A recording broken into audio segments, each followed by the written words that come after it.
SLST পরীক্ষার আর মাত্র 30 দিন বাকি। তোমরা যারা প্রস্তুতি নিচ্ছ তাদের অনেকের এই কথাটা উঠে আসছে যে মক টেস্ট দিতে গিয়ে বারবার ভালো করে পড়াশুনো করা সত্ত্বেও নম্বর কম আসছে, অথবা প্রশ্নের দুটো অপশনের মধ্যে প্রচুর গুলিয়ে যাচ্ছে এবং এর ফলে ঠিক উত্তরটা বাছার জায়গায় ভুল উত্তরটা বাছা হয়ে যাচ্ছে। যদি তুমি এরকম দুটো সমস্যার সম্মুখীন হয়ে থাকো, এই ভিডিওটা সহপাঠী এনেছে শুধুমাত্র তোমাদের জন্য। এসএলএসটির মতো প্রতিযোগিতামূলক পরীক্ষায় আর মাত্র 30 দিন বাকি। কেন এটা অন্যান্য প্রতিযোগিতামূলক পরীক্ষা থেকে আলাদা সেটা নিশ্চয়ই তোমাদের আর বলে দিতে হবে না। দীর্ঘ 9টা বছর পরে এই সুযোগ তোমরা পাচ্ছ, ফলে এটা ভীষণ রকম একটা গুরুত্বপূর্ণ সুযোগ। সময় কম, চাপটা অত্যন্ত বেশি, তাই ভুল হওয়াটা কিন্তু স্বাভাবিক।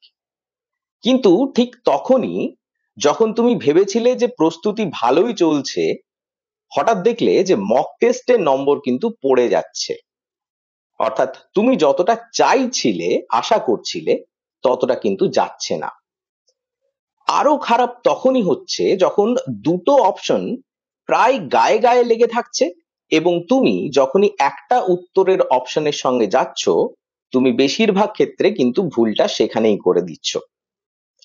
তবে একটা কথা মাথায় তোমরা রাখবে, এই পরীক্ষায় কিন্তু কোনো নেগেটিভ মার্কিং নেই। তাই এখন ভুল থেকে শিক্ষা নিয়ে যেভাবেই হোক সঠিক উত্তর চেনে নেওয়াটাই কিন্তু তোমার কাছে সব থেকে বড় আসল টার্গেট। এই ভিডিওতে আমরা আলোচনা করব এমন 10টা কার্যকরী পদ্ধতি বা কৌশল যেগুলো তোমার এই ভুল থেকে বেরিয়ে আসতে সাহায্য করবে। কম নম্বর যেটা তোমার উঠছে মক টেস্টে, সেটার থেকেও তুমি মুক্তি পাবে এবং শেষে যেটা তোমরা যেভাবে পড়াশোনা করছো এই 30টা দিন, কিভাবে প্রস্তুতি নিলে বা কোন কোন দিকগুলো একটু চিন্তার মধ্যে রাখলে, একটু ফিক্স করে নিলে এসএলএসটি কিন্তু পরীক্ষাটা তোমাদের সেট হয়ে যাবে, তোমরা কিন্তু ভালো পরীক্ষা দিয়ে আসতে পারবে। তো চলো তোমাদের জন্য এই ভিডিওটার পরবর্তী সেগমেন্ট আমরা শুরু করি। দেখো, যে ভুলগুলো তোমাদের হচ্ছে, যে পরীক্ষায় নম্বর কমে যাচ্ছে মক টেস্টে, অথবা তোমাদের দুটো অপশনের মধ্যে গুলিয়ে যাচ্ছে, এটা কিন্তু শুধু তোমাদের সমস্যা নয়। প্রায় ইরেসপেক্টিভ অফ এনি এক্সামিনেশন, যেখানে এমসিকিউ তে পরীক্ষা হয়, সেখানেই কিন্তু বেশিরভাগ পরীক্ষার্থীদের মধ্যে এই সমস্যাটা অত্যন্ত কমন। কিন্তু তোমাদের পরীক্ষাটা একটু যেহেতু আলাদা, তোমাদের নেগেটিভ মার্কিং নেই, তাই হয়তো তোমাদের একটা স্তরে নিশ্চিন্ত হওয়ার জায়গা তৈরি হয়েছে। তো তৎসত্ত্বেও আমরা কোন কোন 10টা পথ বাছতে পারি যেখান থেকে আমরা এই দুটো ভুলকে কমিয়ে দিতে পারি, মানে আমাদের নম্বর কম যেটা আসছে সেটা ভালো হতে থাকবে, নম্বরটা ভালো আসতে থাকবে, এবং আমাদের দুটো অপশনের মধ্যে যেটা গুলিয়ে যাচ্ছে সেটা কিভাবে আমরা কম করতে পারবো। প্রথম পয়েন্ট, আগে নিজের ভুলগুলোকে চিনে ফেলো। প্রতিটা মক টেস্টের পরে ভাবো ভুলটা কোথায় হলো।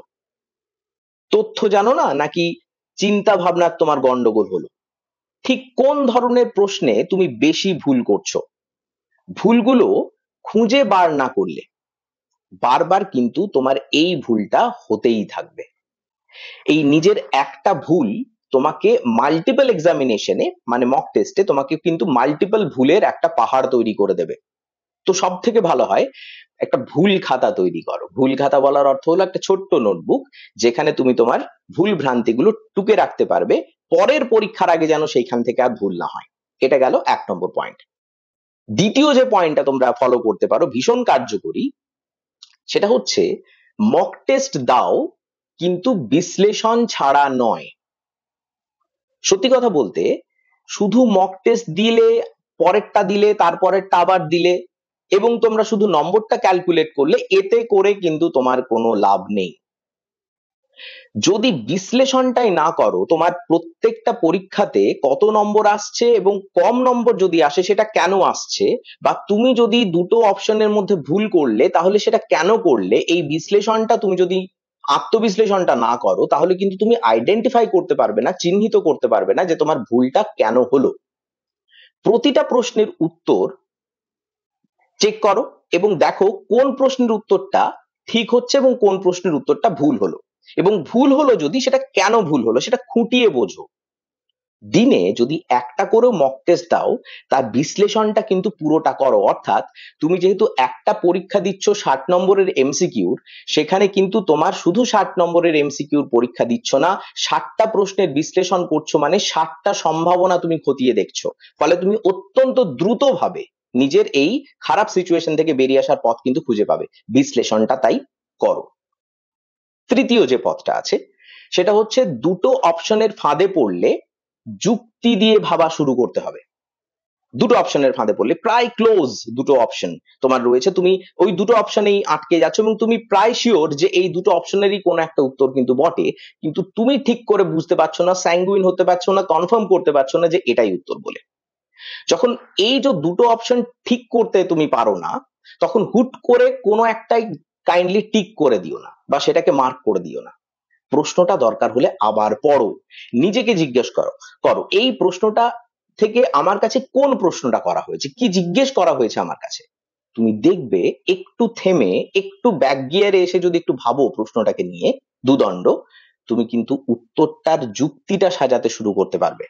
এবং এটুকুই তোমাকে কিন্তু বাকিদের থেকে এগিয়ে রাখবে। তুমি কিন্তু দুটো অপশনের ফাঁদের মধ্যে পড়েও তুমি কিন্তু সঠিক উত্তরটার দিকে বেশি তোমার ঝোঁক যাবে, তুমি কিন্তু ঠিক উত্তরটাই প্রায় বাঁচবে। 4 নম্বর পয়েন্ট, এটা হচ্ছে এলিমিনেশন প্রসেস বা এলিমিনেশন টেকনিক। এটা কি? একটা প্রশ্নের মধ্যে, একটা পরীক্ষার একটা কোয়েশ্চেনের মধ্যে 4টে অপশন থাকে। এই 4টে অপশনের মধ্যে একটা একেবারে বেমানান ঠিক হবেই হবে, মানে তুমি বুঝতে পারবে যে এই 4টের মধ্যে এই 3টে তবুও ঠিক আছে, লজিক্যালি এস্টাবলিশড, কিন্তু বাকি একটা একেবারেই নয়, এটা আলটপকা অপশন দিয়েছে, তার মানে প্রথমে সেটাকে আগে বাদ দিতে হবে। পড়ে রইলো তোমার 3টে। এবার এই 3টে অপশনের মধ্যে যুক্তি খাটাও, যে যুক্তিটা আগের পয়েন্টে আমরা বললাম।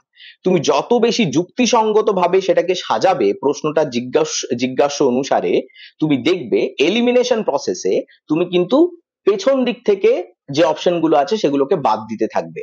এমন অনেক পরীক্ষাতে অনেক প্রশ্ন আসে যেটার উত্তর কিন্তু প্রার্থী সরাসরি জানে না, সরাসরি উত্তর তার পক্ষে জানা সম্ভব নয়, কিন্তু তৎসত্ত্বেও সে যুক্তি দিয়ে এলিমিনেট করে সঠিক উত্তরে কিন্তু পৌঁছে যেতে পারে। এটা কিন্তু তুমিও পারবে, টেকনিকটা অ্যাপ্লাই করো, দেখো কিন্তু এটা ভীষণ রকম কার্যকর। পঞ্চম যে পদ্ধতিটা তোমরা নিতে পারো সেটা হচ্ছে সাবজেক্ট ওয়াইজ মাইক্রো রিভিশন দেওয়া। যখনই তুমি 5-10টা তুমি মোটামুটি মক টেস্ট দিয়ে ফেলবে, তখন তুমি বুঝতে পারবে যে তোমার সাবজেক্টের কোন কোন এরিয়া গুলোতে তোমার কম জানা আছে বা তোমার কম স্কোর আসছে। প্রতিদিন অল্প অল্প করে এই জোন গুলোকে ভালো করে পড়ো। ধরো আজ শুধু তোমার একটা টপিকের কোনো একটা সাব টপিক তুমি পড়লে, কাল কিন্তু অন্য সাব টপিক গুলো পড়ো। এতে তোমার একঘেয়েমিও কাটবে এবং একই সঙ্গে ধীরে ধীরে মাইক্রো ডেভেলপমেন্টের থ্রু দিয়ে তুমি কিন্তু এন্টায়ার উইক জোনটাকে ক্লিয়ার করে নিতে পারবে।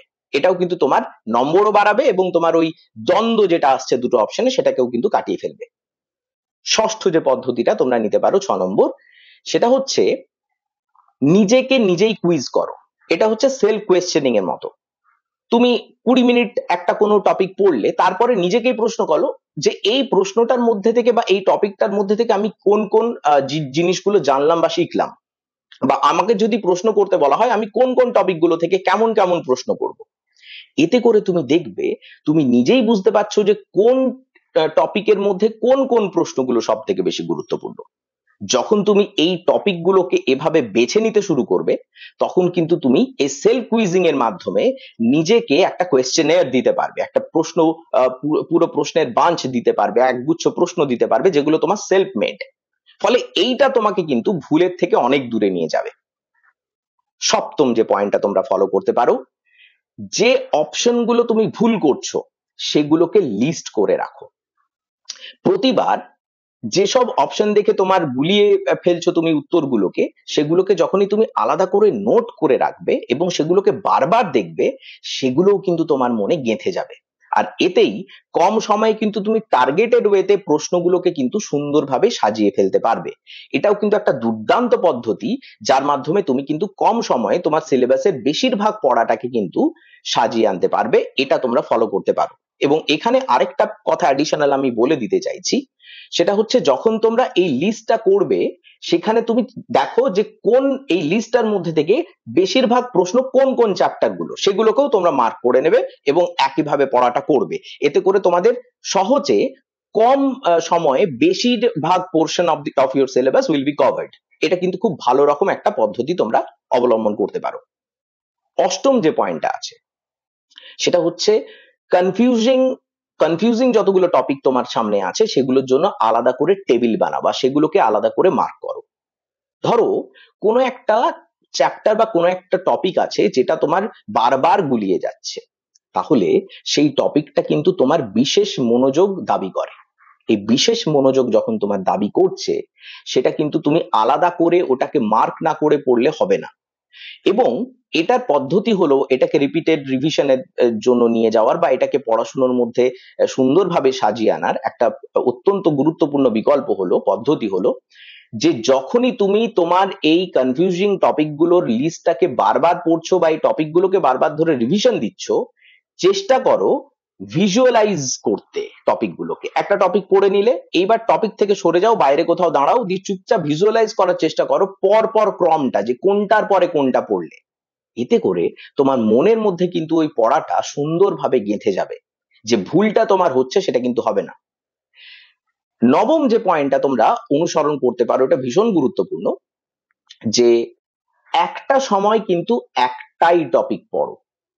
এটা প্রায়শই দেখা যায় যে প্রচুর পড়ার একটা তাগিদ থাকে, মনে করে যে প্রচুর পড়ে দিলে বোধহয় ভালো হবে, আসলে কিন্তু হয় না। বিশেষ করে কনফিউজিং টপিক গুলোতে, বিশেষ করে তোমার দুর্বল জায়গাগুলোতে প্রচুর পড়া মানে কিন্তু তোমার নিজেরই ক্ষতি হওয়া বা ক্ষতি করা। কেন? কারণ একসঙ্গে তখন তোমাকে মাল্টিপল থিংস তোমার মাথার মধ্যে ঢুকছে বা তুমি ঢোকাতে চেষ্টা করছো, সেগুলোকে রিটেন করার চেষ্টা করছো, এটা একটা যুদ্ধ চালাচ্ছ অযথা। তার থেকে একটা সময় একটাই টপিক ধরো এবং একটাই টপিককে পুরোপুরি শেষ করো। এই একসাথে অনেক কিছু পড়লে কিন্তু মাথা গুলিয়ে যাবেই। তাই প্রতিদিন একটা নির্দিষ্ট বিষয় ঠিক করো বা নির্দিষ্ট সময় ঠিক করো, যে সময়টাতে সেই বিষয়টা বা সেই সাব টপিকটা ভালো করে দেখবে, এবং এতে করে তোমার কিন্তু মনে রাখারও সুবিধা হবে এবং তুমি দেখবে মক টেস্টে আরো কনসিয়াসলি, আরো সচেতন ভাবে তুমি কিন্তু ভুল উত্তরগুলোকে এড়িয়ে যাচ্ছ এবং তুমি বেশিরভাগ ক্ষেত্রে ঠিক উত্তরগুলোকেই দাগ দিচ্ছ। 10 নম্বর পয়েন্ট, মানসিক চাপ সামলাতে মেডিটেশনটা করো, বা তুমি যেভাবে একটু ভালো থাকো, ব্রিদিং এক্সারসাইজ যা পারো করো, যাতে করে তুমি একটু তোমার নিউরোলজিক্যালি ভালো থাকো। স্নায়বিক ভাবে তোমার সুস্থতাটা খুব বড় এই সময় কাম্য, কারণ যত কিছু ভুল হচ্ছে না, এটা নার্ভাস ব্রেকডাউনেরও ফল হতে পারে। তো মক টেস্টে খারাপ করলে এই ভেঙে পড়ার মানসিকতাটা সরাও। তুমি ভেঙে পড়লে এখনো 30টা দিন আছে, তুমি কি করবে? তোমাকে তো এগোতে হবে, তুমি কিভাবে এগোবে? সেই ক্ষেত্রে প্রতিদিন নিজের সঙ্গে, সকালে হোক, দুপুরে হোক, রাত্রে হোক, যে সময়টা তুমি বেশ সব থেকে বেশি একটু ফ্রি থাকো, একটু বেশি শান্ত থাকো, সেই সময়টা একটু নিজের সঙ্গে চুপচাপ বসো, প্রয়োজনে চোখ বন্ধ করে খানিকক্ষণ নিজের ভেতরে শ্বাস প্রশ্বাসটা নাও। এটা তোমার অযৌক্তিক মনে হতে পারে, অযথা মনে হতে পারে, কিন্তু এটা তোমাকে আগামী 30 দিনের যে প্রিপারেশনটা চলবে সেখানে কিন্তু তোমায় দুর্দান্ত ভাবে এগিয়ে রাখবে। তোমরা বুঝতেও পারছো না তোমরা কি পরিমাণ দুর্দান্ত একটা ফল পাবে নিজেদের ভালো রিটেনশন কোয়ালিটির জন্য, স্মৃতির ধারণ ক্ষমতার জন্য।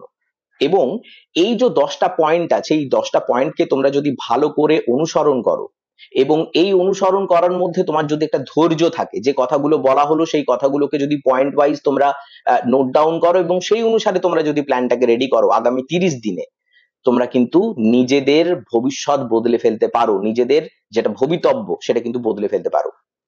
শেষে একটাই কথা বলতে চাই, যে ভুল করা মানেই কিন্তু হেরে যাওয়া নয়, ভুল করা মানেই তুমি পারবে না সেই নিশ্চয়তাও নয়। ভুলটা বরঞ্চ একটা শিক্ষা, যেটার থেকে তোমাকে নিজেকে রেকটিফাই করতে হবে, সংশোধন করতে হবে।